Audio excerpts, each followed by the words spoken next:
This shit feel like ain't seven. Put lines on through my ass. Wake up in the morning, count my blessings. Feel like heaven. This shit feel like ain't seven. Yes, sir. Welcome to the Money Down, the Believe Network. Back again with another live episode on Monday night. Appreciate everybody tuning in, tapping in with us. Seemed like everybody enjoyed the Stephon Gilmore episode from just the other day. So if you haven't tapped into that, make sure y'all check that one out. That's a dope episode. We will be doing a giveaway coming real soon for one of my signed jerseys. So get ready for that. That'll be a dope little giveaway. Y'all gonna have to join the Discord though. Join the Money Down Discord. Giveaway will be done through that. It'll have a random selection. So make sure y'all tap into the Discord. Will be a signed jersey giveaway coming real soon. So tap into that. But we're gonna start this thing off with another icebreaker as we've been doing as of lately. The icebreaker is gonna be kind of sports related today. If you had your own walk-up, if you were a baseball player and you had a walk-up song, what song are you choosing? Man of the Year, Schoolboy Q. I'm going. Man of the Year. That ain't really a throwback, but I'm gonna go back to like 20. That might be 2015. That was my song, bro. I probably played that song, bro, a million times. Like it gotta be number one on my Apple. Like the little stats where they tell you how many songs. That gotta be number one. So I probably go Schoolboy Q, Man of the Year. That's that phone. For sure. Got you one. That's tough. You know what yours is already? Warren, you ain't got an answer. I'm surprised. For me, I might go that Nardo Wick, that Who Wants Smoke With Me. That's 21 Savage. You going YN, huh? I'm going YN music when I'm stepping to the plate. I gotta let them know what I'm on. You know what? I gotta take it back, bro. I gotta go that fish don't fry in the kitchen. That's fine. Don't burn on the grill. Okay. Yeah. That's I gotta go with that. Yeah. That's a minute ago. I almost said that flipper T, that affirmation. That thing be spoken. Affirmations of a You have been talking about that song a lot lately too. You know what? I like that. Back then they did one. That's fine too. That's Jeezy, ain't it? Hell no. Mike Jones. Mike Jones, I'm tripping. Mike Jones, I'm tripping. Hey, yo. I'm on ringtone like middle school. What they say? Nah, fam, you can't. I'm not finna let you just beat around. You just said that was Who's didn't want me now? No. I messed that up. That's right. I messed that up, bro. Get up my neck in the chat, bro. I'm sorry. Forgive me. Jeezy, dog. What do you say? 181-330-8004. Hit Mike Jones up on the low because Mike Jones about to blow. Number wrong at all. God. No, I did not. No, what is it? 334. Did I get it wrong? Craziest thing is, brother, all us music heads, man. Like, bro, but you are like a damn near jukebox, man. Hey, bro, jukebox mess up every now and then. That's why you see him in the movie hitting the jukebox when they playing the wrong song, bro. They hit the jukebox, get it on track. Bro. Hey, this was just my hit the jukebox moment, bro. This was I'm sorry. Crazy. That boy I'm sorry, bro. Easy. Hey, I slipped. Won't happen again, though. Won't happen again. Best believe it. Most likely not. All right, we're gonna keep it going with our top fives at each position in the NFL. We're gonna switch it over to the tight ends. I feel like when I was trying to put together my list on this one, it's got kind of tough compared to some of the other positions. So easy money. Who are y'all? Easy money? Easy money. You go first. Top 5 tight ends in the league. Who you got? You want to know who number 1 is, or you want number 5? However you want to do it. Bet. Number 5, I'm going with Tyler Higbee, LA. Bounce back off an injury from last season. Jesus. Bro, can I give my top 5? Bro, you can't name somebody that's not in the top 5 in a position. That's not on the team. I'm getting tired. Go ahead. I'm getting tired of you at number 5. Everybody been an LA Ram player. Actually, you know what? Everybody. Actually, you know what? I'm gonna take it back right now because I'm gonna go top 5. Terrence Ferguson, LA Rams. Rookie year about to go crazy. Down yet. Don't matter. Rookie year about to go crazy. Number 4, I'm gonna go with Travis Kelce. Coming off a down year last year. You know what I'm saying? I want to see what he does this year. He's getting old. He's getting a little older. You know, we're going to see. Number 3, I'm going Isaiah Likely. I like Isaiah Likely out in Baltimore. I think he's gonna be a weapon. Mark Andrews, they got him on the obviously. I hopefully you see some more 2 tight end sets, but I think they're gonna use Isaiah Likely a ton. My number 1, my number 2. Ooh, that's the tough one. My number 2, I'm going with Jonnu coming off of last year. Just my opinion. I think the guy's a playmaker. I think what he's going to do next year, different team, different space. We always see somebody gets to a different team and ends up being that much better. We've seen it in the past with other players. So I think you're going to get the same thing with Jonnu, obviously coming off of a big year last year in Miami. So excited to see what he does this year. And my number 1, I got to go with Sam Laporta. I like Sam Laporta out of Detroit. I think he's a playmaker. I think they're going to use him a lot more this year, give him a lot more targets in the red zone. So that's my top 5. You had no Kittle at all in your top 5? No. No Kittle? Not to me. I mean, he would be 6'7", but I think for me, to my top 5, that's what I'm expecting. So coming in at 1, I'm gonna go Brock Bowers, Vegas. He went crazy last year. It was insane the numbers he put up. So I'm gonna go Brock B at 1. 2, I'm gonna go G Kittle, right? I mean, just been consistent over the last couple of years. There's no way you can really keep him out. As long as he can stay healthy, he gonna be a mismatch problem and gonna be a menace to guard up against. At 3, I'm gonna go Sam. I'm gonna go Sam out of Detroit, right? Like you said, especially with that, that running attack, and then also just kind of being a safety blanket for going for Jared Goff. I think he can continue to be that option at the tight end position because they do got some receivers over there that can get open, and as long as he can win those one-on-ones, he's gonna be dangerous. 4, I gotta go, Travis Kelce, right? And I mean, he really should be higher than that. Just coming off a down year last year, right? And just hearing his motivation that he got in him to kind of get back at least, to that level of play he was before for another year or two. We know we ain't got too much longer with him, out there on the field. So I hope one of the GOATs can get back to being a GOAT in these last couple of years. And then at 5, bro, I'm gonna go. Is it McBride? I'm gonna go McBride out of AZ. I'm gonna go McBride out of AZ, man. Like that. Super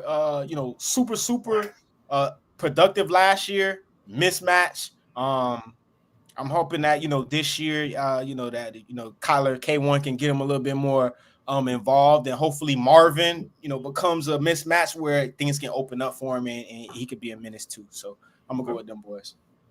All right, my list. I'm keeping Travis Kelce at number 1. I know he ain't have a great year last year, but to me, no other tight end that's even on this line. I know Brock Bowers had a heck of a rookie season. He well on his way to try and catch some of those guys. I don't think any tight end really had that type of a year to surpass him, in my opinion. So I'm going to keep him at number 1. Number 2, I'm going to go George Kittle. He didn't have a great year. My dog over here wilding out. Pete. Pete. My dog. Hype right now. My dog trying to give his top 5. He tried. He's like, nah, that's wrong. I'm gonna go with George Kittle, number 2. I just think he's probably the best overall tight end as far as blocking, catching the football, running the catch, all that. I do think he's taken a little bit of a step back over the last couple of years, but I'm still keep him at number 2. Number 3, I'm gonna go with Sam Laporta. I like Sam Laporta out of Iowa. He's been a baller ever since he stepped foot in the league in his rookie season. Made an impact last year. Made a great impact as well for the Detroit Lions. Like his game. Number 4, I'm going Trey McBride. I think he's probably the most underrated tight end in the league. He really burst on the scene the last couple of years. Got paid. Pretty sure this past off season. Good football player, physical, tough. Like he literally put his body on the line when he get the ball in his hand. So I like him. And number 5, I'm going Isaiah Likely. I think he's a guy over the next probably year or two.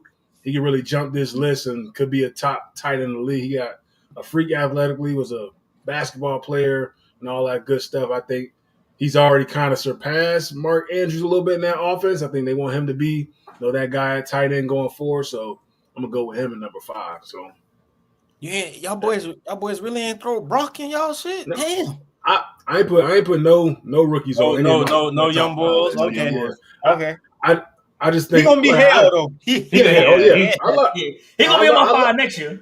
Oh yeah, I love his game. Like he probably he could be number 1 next year. I just think I just gotta see it again. Like anybody could do it for one season. As we all know, it's hard to go out there and do it consistently. Which I say very well, most likely he will go out there and have another great season this year. But I just got to see it before I throw him in a top 5 list. A lot of great young talent in this league that is going to blossom and be the future of this league. Definitely, Brock Bowers, might be at the top of that joint. So it's gonna be a lot of fun watching this guy. Do you think we see a rebirth of Darren Waller this season? And that offense, I'm about to say maybe. Yeah.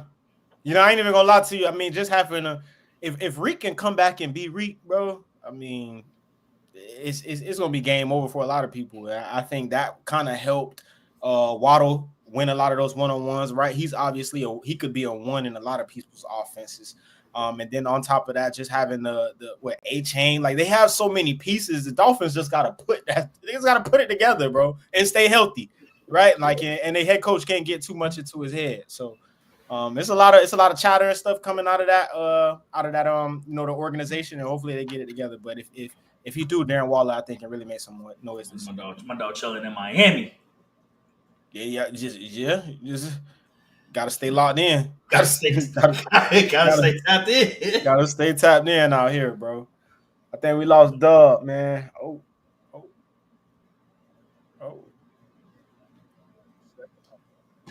These them damn high tech cameras. I know that's what it is. As I say, shoot. So, I have a question though. Like, is Darren Waller's head in it? Because like, after he had his split from Kelsey Plum last year, he like released some like weird like R&B rap songs, and like it's been kind of clear that like I don't know if he's mentally locked in like he needs to be. Now physically, he's got everything you want in the tight end, right? Like he is an absolute beast. He is like 6'6", chiseled, all that stuff. But I don't. Like he was retired last year. Like that was a little bit weird to me. So I guess that would be my biggest concern about Waller coming back and being productive with the Dolphins, trying to learn a new offense, an offense that like Jonnu obviously super productive in, right? But Jonnu's a very different type of player, right? Jonnu is much more of a guy who is sort of, I think, a natural route runner, a little bit, is a little bit more of a natural, like settles in space really well, where Waller has those physical abilities, but I don't think he's quite the route runner that Jonnu is. So it's going to be interesting to me to see if he can step up and be ready to take that on in an offense that really needs a tight end, because we've seen how important not just Jonnu, but even Gesicki going back was for that offense. Like they're going to need him. And I don't know if he's mentally ready. I mean, not to cut you off, but the whole thing with his ex-wife, like people gotta understand, we human too, right? And that type of stuff, can weigh a lot on you, right? So I think him taking a time away to kind of clear out through that, however that may be, whether it was writing rap music and R&B and finally probably coming to realization that like this ain't really it. Like I'm a football player, right? Just giving himself that little bit of time to kind of decompress. I think he's gonna be, locked in, right? Again, only thing is coming down here to South Florida, which I think a lot of athletes struggle with is it's a different environment out here, bro. You truly got to be locked in, right? Between the clubbing, the nightlife, all that type of stuff, the things that you could get into. I just hope that he got the right head on his shoulders and he ready to attack this thing. Because if he is, bro, he's gonna see a lot of mismatches, and teams probably feel like we'll try to double team Reek or we'll try to double team Waddle. Like they got a whole lot to figure out from the receiver room. You should see nothing but, zone spots that you could sit in and one-on-ones, which you should be able to win. I'm actually curious, Soj, like for the players that who live in Miami, like the Dolphins players, do they live on South Beach? Do they live like up in Fort Lauderdale? Like where do you know where like most of these guys are living? Because I imagine it's kind of all over the place. It really don't really matter for real, because you can get to wherever you need to be in just a matter of time. Like, I know a lot of people that live in the Fort Lauderdale, Broward area, but again, Miami is 20 minutes up the road, right? So it's nothing but an Uber ride or, a car service, whatever the case may be. And you in the midst of it all, fam. And so much of it is Fort Lauderdale becoming hot commodity too, where you don't got to drive all the way to Miami or South Beach to party anymore. You can get the same thing in both cities. So again, it's just one of them places you got to be mentally strong, and you're gonna hang out and do what you do, but you just can't take it too far. You got to know keep the main thing. For sure. Yeah. I really just wonder how they're gonna use him in that offense. He's not Jonnu Smith. He's pretty good run after the catch dude. He's mainly one of those contested type catches, like one-on-one isolation type of tight end. I don't think he's a guy you like sending in motion, catching a flat route every time and breaking a few tackles and almost being like a running back. Because that's what that Mike McDaniel, that Kyle Shanahan, that type of offense. There's a lot of catch and run that goes on with it. So I wonder how they plan on using him. I do think he's immensely talented. The year off and everything, he can come back rejuvenated. But like Soj said, there's a lot of distraction out there, especially with him, doing the rapping stuff now. There's a lot of that goes on down there. He might be in the stew late, like I don't know, like trying to got practice tomorrow. Yeah, practice tomorrow. So really, who knows what his focus is? But they did say the offensive coordinator. I know Mike McDaniel calls the plays there, but the offensive coordinator for the Dolphins was his tight ends coach, I believe, when he played for the Raiders or something along those lines. So the connections, he has connections there. So a guy who really knows him extremely well. So maybe that'll help with him kind of getting back to where he wants to be. Because I know that he was on Nightcap or something, filling in for like Shannon Sharp and them or something like last week or 2 weeks ago. And he was saying how the Giants were put him at fullback, lead blocking, and doing all that. So kind of having him do some stuff that he's not really accustomed to doing. So I think that really kind of led to his retirement there. I feel like he didn't feel like he was being used the proper way, which, big time guys like that, they feel that type of way, get paid a good amount of money. You want to do, what you are really good at. So who knows, man? Hopefully Mike McDaniel builds the right system for them. They need a tight end in that offense. They really need it. Jonnu did a heck of a job for him. Like I said before, I don't think they ever should let him go. He's the perfect fit for that type of offense, but we'll see if Waller can replace that type of production. I was gonna say, but to your point, like you mentioned it earlier, like Darren Waller not being the guy that you send an emotional line, send out into the flats, play that running back, fullback type of role.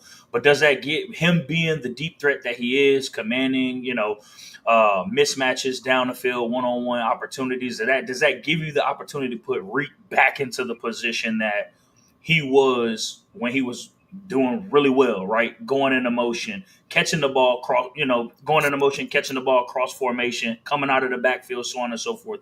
Putting Reek back in those chances to be out in space, right? Whereas you put Waller on the outside to command a one-on-one with a safety or a linebacker and do what he does down the field, or have a double team down the field, opposite of Jalen Waddle, right? Does that open up your offense more to, again, open up some more room for Reek, but then also put Jalen Waddle in those one-on-one situations? I mean, just it could work. It could play to his benefit. It very well could. Just like I said, Darren Waller's got to come to play. That's really comes down to if he go out there BS. Then I ain't starting off the season respecting him like that. I'm gonna see what he's talking about these first couple weeks. See if he back, winning these one-on-ones and breaking tackles and all that. Until then, all eyes on number 10. I don't care about no Waller. I mean, you got Waddle on the other side too, who's very dangerous. But all my eyes, most of my attention is going on number 10. And then, hey, if Darren Waller start killing us, they'll probably live with that. To be honest, a lot of teams will. I'd rather let Darren Waller probably, get 100 yards receiving to have Tyreek have 2 catches, $150, 2 touchdowns like that. That hurts when Tyreek Hill has those type of games. So it'll be interesting. I mean, Waller was having them type of games when he was with Oakland, though. Obviously not as much with New York with the way they was using him, but you put him back into a position where he was being used like he was in Oakland, he could get back to that top 3 tight end conversation where he was before. Obviously, he's a little older now, so on and so forth, but he's still immensely talented. And again, you put him in the right scheme, you put him, around the right group of receivers that are going to take attention off of him, like a Reek, like a Jalen Waddle, who also has speed. It might, and he's also fast. He can run himself. Yep. So you put him in a position to feast on some one-on-one matchups with linebackers and safeties. Yeah, we're gonna see what happened though, man. Yeah. I'm kind of excited to see a big year down in Miami, as we've been saying almost week in and week out. Mike McDaniel, for GM, for he don't get it this year. They better fire his ass. Yeah. It's gonna be tough, man. They did flow like that, so man, don't be holding no punches now. So he don't be holding no punches now. I mean, we gonna turn the page, man. We had Asante Samuel, I believe like 2 days ago. He came out. I think supposedly Cris Carter said something about Ocho Cinco. I don't know exactly what he said. So Asante Samuel came out on his podcast defending Ocho Cinco, saying that Cris Carter is pretty much overall. I'll let you play. Though he is a Hall of Famer. First, yes, I think Cris Carter, he was great during his time. He was a hell of a route runner. He ran some hell of a routes, and he had some of the best hands in football. That's what he was known for, route running and having really good hands, right? But he is really beside himself coming for Chad Johnson. He is really beside himself coming for Chad Johnson. And he was nothing more than a possession receiver. That's all Cris Carter was, a possession receiver. A receiver that catches the ball and is immediately tackled. That's what a possession receiver is. They have no yak. Cris Carter is overrated, to be honest. He is really talking about himself. Cris Carter is one of the most overrated cornerbacks to ever come in the NFL or into the Hall of Fame. As a cornerback, understand what I'm saying? As a cornerback, what do I have to worry about covering a guy like Cris Carter? He's going to run a nice, crispy route to me he and get tackled immediately. Okay. I'm not worried about him running past me. No one's worried about him running past them. So what fear does he put in any cornerback or defense? Yeah, I mean, and I just think it's one of those things. I really wish I knew what he said about Chad Johnson, because I think Chad is one of those receivers that's in that greatest, top receiver of all time conversation that kind of is like disrespected, right? Like, to me, Chad is the guy who, when we talk about change the position, as far as like being elite at footwork, being that receiver diva where, the celebrations, like that's the stuff we look forward to when he scored and when he touched the ball. And that's where all the guys are at nowadays when they play ball. Why the hell you laughing, Warren? I'm sorry, bro. What are you laughing at? Bro. I'm sorry, dog. Hey, I just caught the scene on your TV, bro, where a cat was licking on Archer forehead, bro. That's a classic, man. I got a little movie running. I'm sorry, bro. What the hell he bust out laughing? I ain't no neither, honestly. Hey, bro. First thing that went through my head, bro. We are the Gorgon Knights. I'm sorry, man. Lock in, man. But yeah, bro, Zont not wrong, but he's not right either, man. I just think, Cris Carter is one of those guys I think a lot of people wouldn't fear, especially in today's game now, in today's spotlight with all these athletes, man. The corners now are 10 times better than what he had to face when he was hooping. But at the same time, in his era, he was a top dog. So I think they both can be true and they both can be right. I just think he wrong. Which I love Asante Samuel. That's the homie, but he gonna say what the hell he wants. Crazy as a bat. Something crazy. But he say, what are you gonna be worried about as a corner? He just gonna run a crispy route and catch the ball. Like what else he supposed to do? Like I mean, yeah, he may not bust for an 80-yard touchdown. Not every receiver is doing that. But if you gonna run a crispy route, you gonna catch everything that come your way. I mean, yeah. I don't know what else you necessarily looking for. I think everything, else is just icing on the cake. Because to me, Cris Carter has some of the greatest hands of all time. He's in like that, conversation. I'm gonna take great hands and good routes every day of the week over anything else, in my opinion. I know everybody has different type of expectations for the receivers, but that's what I'm looking for. Is he as flashy as like Ocho Cinco or a Tyreek Hill or Devontae Adams or some guy like that? Nah, he probably ain't got that in his bag, but that mug he gonna catch just about anything and everything, contested and uncontested. So I know he defended Ocho. We are South Florida dudes. We definitely stick together when it comes to that. We gonna have each other back. Cris Carter, a South Florida dude, right? Am I tripping? No, he from Ohio, I believe, or Ohio or Philly, some along. Like he do live in Florida though. So how he affiliated with St. Thomas? He ain't go there. He just lived down there. That's all. And then son went there, so he started coaching. But what's your thoughts on the one? I was gonna say, I mean, you made a good point. I was thinking about it for a second, but some of the most dangerous receivers is the ones that run the crispiest routes and just possession catch, but they're reliable. They got some of the best hands in the league. And like you said, a player like Cris Carter, he ain't got to be flashy. He ain't got to beat you downfield, but you know what I'm saying? 3rd and long, 2nd and long, like you need somebody to get the rock and move the chains. Cris Carter's gonna do it for you. So, I mean, saying he's overrated, I think I don't think he's overrated.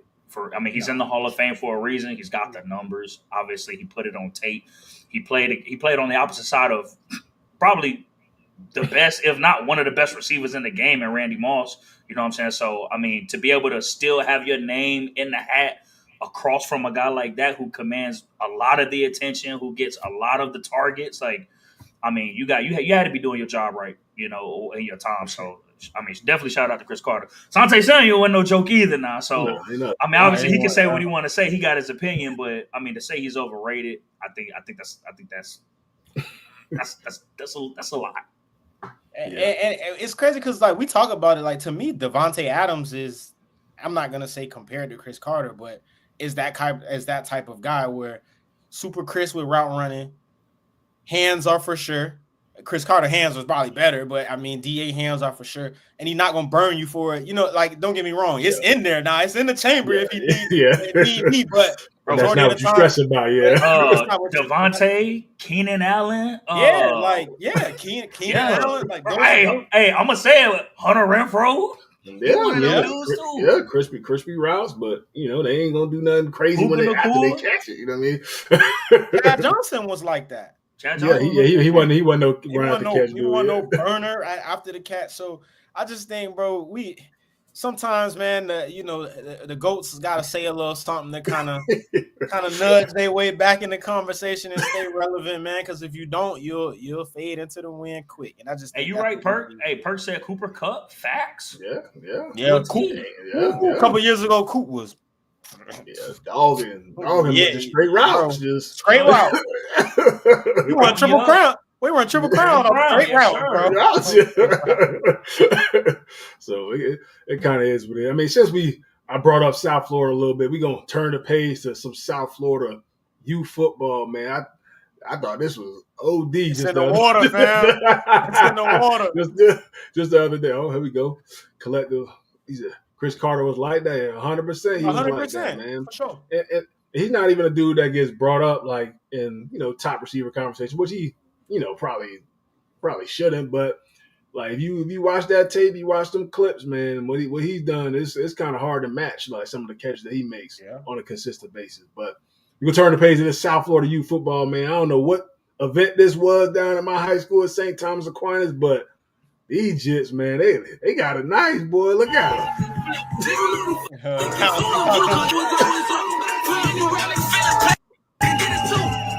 Housey twins, they coaches.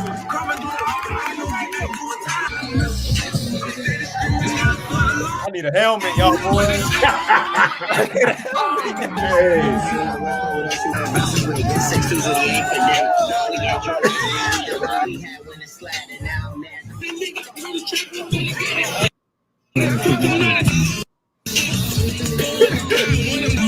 Nah, man, you cut it first.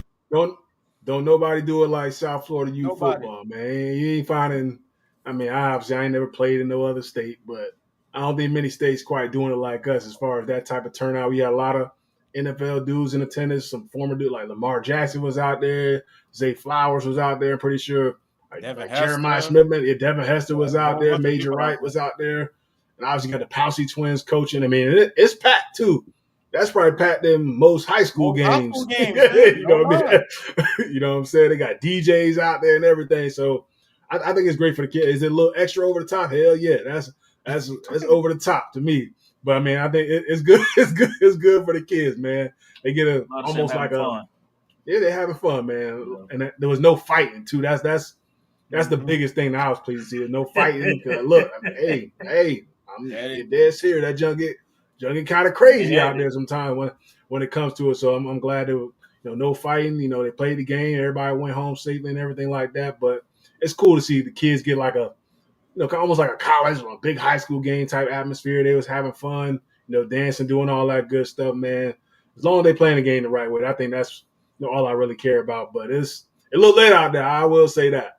That food was busting too. Oh yeah, I'm for sure 100%. I will say this though, when people wonder, right, when we talk about the states that produce the best athletes when it comes to football, and you wonder how Florida continues to be in that conversation and be number one, in my opinion, it's events like that, right? You got kids that are in elementary school playing in these big stages on these big moments. Again, it's a little league football game, right? Packed in more high school games that you will ever go to. And you got Lamar Jackson, you got the Pouncey twins, you got Devin Hester, which, to be honest with you, the kids playing now probably don't even know who Devin Hester really is. But if they go and look, they'll see, right? He was a menace at UM. You have all these legends that come out to these events, and you can see that it's accessible and they're touchable, right? Like I seen a video of LJ on the field, walking, like, taking pictures and doing all that stuff. You can see that there's examples and there's people that came up the same way you came up. And, it's always obtainable. So I just think it's a dope event. Like you said, Dub, a little over the top. Hell yeah. But it wouldn't be South Florida if it wasn't over the top, bro. So dope event, man. I hope they keep doing stuff like that for sure. Yeah, man. It's definitely dope, man. But last but not least, man, we had a 3-team trade in the NBA today. We had the Heat, the Clippers, and the Utah Jazz. They made a trade sending Norman Powell to the Heat, John Collins to the Clippers, Kevin Love to the Utah Jazz. Even had Kevin Love sending tweets. I said he never knew he'd be the addition in a math problem or whatever it may be. He just happened to be the odd man out. I'm sure he probably ended up getting bought out or something in Utah with how old he is. I'm sure he wants to have a select place he wants to play at in his final few years or final year in the league. But for the Heat, man, I thought this was a good trade. I know me and So, we were saying Pat Riley to go out and do something. I think this is this is going to make us an NBA championship team. Probably not, but I like the move, though. Norman Powell, Tyler Hero, Bam Adebayo, I think that's a solid 3 to have to be competitive. I ain't saying we're going to go out there and win no championship, but I think it's a good solid because Norman Powell, he could have been an all-star last year. He was hooping. He could have been an all-star last year, which some people say he got snubbed. I like the addition. He's a good offensive player, very good defensively.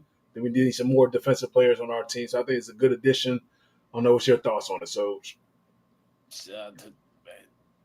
Nothing, bro. And it's not like I just think, bro, we had it so good back in 2012 and 11 when Bron came, right? Like we ain't made nothing shake since then, for real, fam. And from the standpoint of like we've gone to the finals, we've been competitive, but I just think just with the last couple of years that how things have turned out, man, it's really time for it's time for the legend to put it up and hand it over to somebody else and kind of let them, because we ain't making we're not making no major moves to get back into that conversation of getting to the finals, right? Like you got to think of it like this, fam.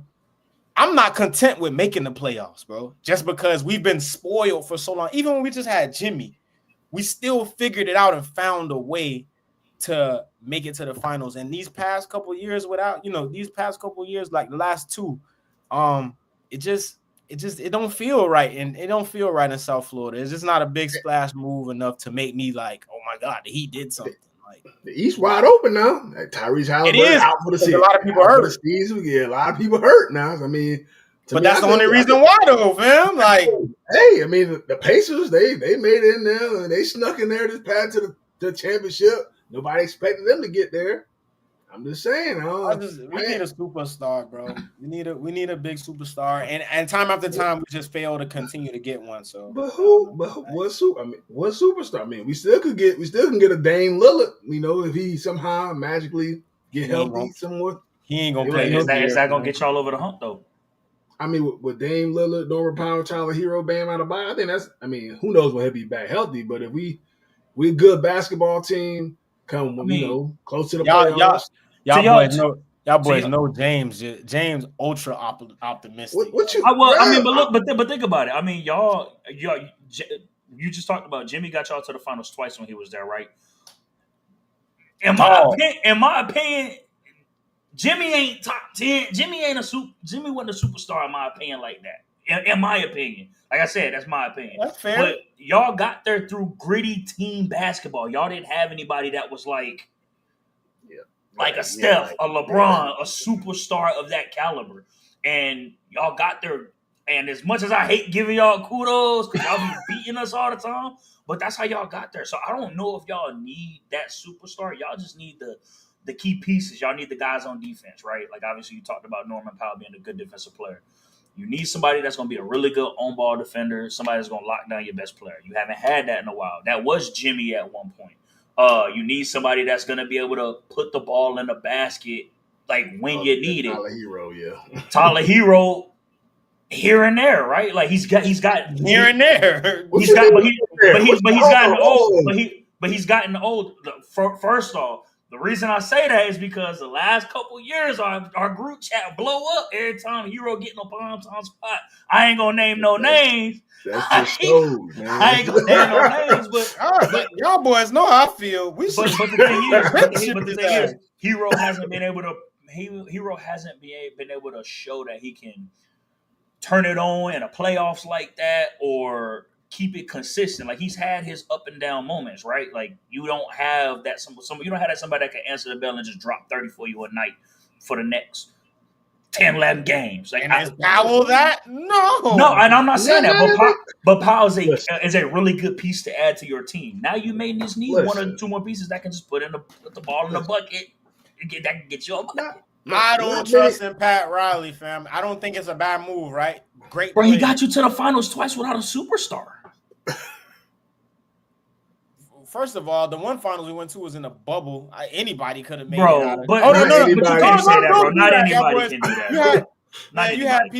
You had people complaining they missed home and stuff like that. People going to strip clubs. But you also have people acting extra out of the ordinary, hooping in that mud too. That ain't been the same since. Lou Dort blew up that season. TJ Warren, that boy TJ Warren blew up that season. And we got beaten 6, and then the next time we went to the finals, I think we got beaten 5 or something like that. We was outmatched. We weren't supposed to be there versus Nuggets. We get the final, and you lost to a good Bucks team. Like that was a good Bucks team. That Bucks team could have won outside the bubble too.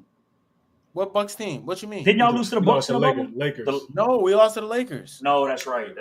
Didn't the Bucks win a bubble? No, we only had one bubble here. I'm tripping. The Bucks won like one of them end season tournaments. Yeah. I don't know, bro. I don't. He not convinced. I think it's good. I think it's good for you. I'd like to have him on. I like to have him on the Bulls because we ain't got nobody right now. I don't want to say we ain't got nobody, but this is a bull. Like you see how chill. See how you're satisfied with getting. Have I ever said we were satisfied, bro? I said I'm tired of getting beat in the first round playing game. Nah, bro. We need a superstar. This would have been a good acquisition for us, just like it was for y'all.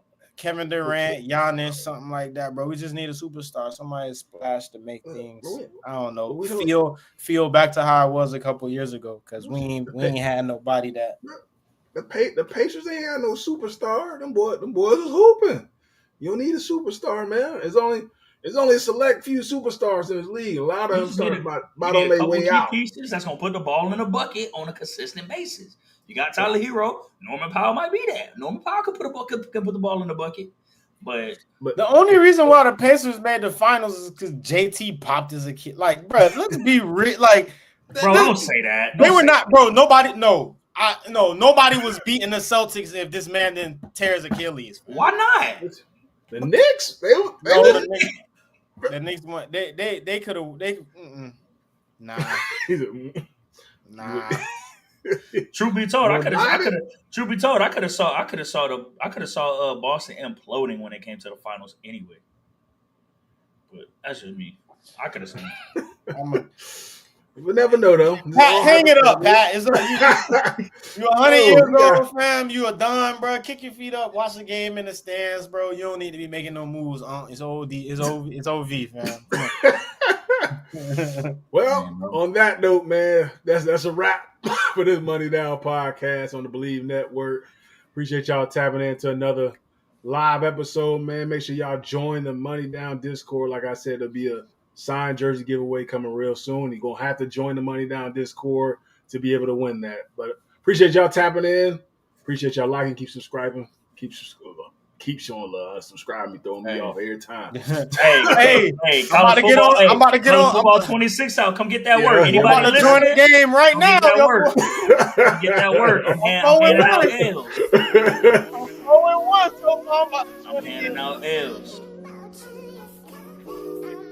Oh boy, why have been rocking? This shit feel like Game 7. Put lines on through my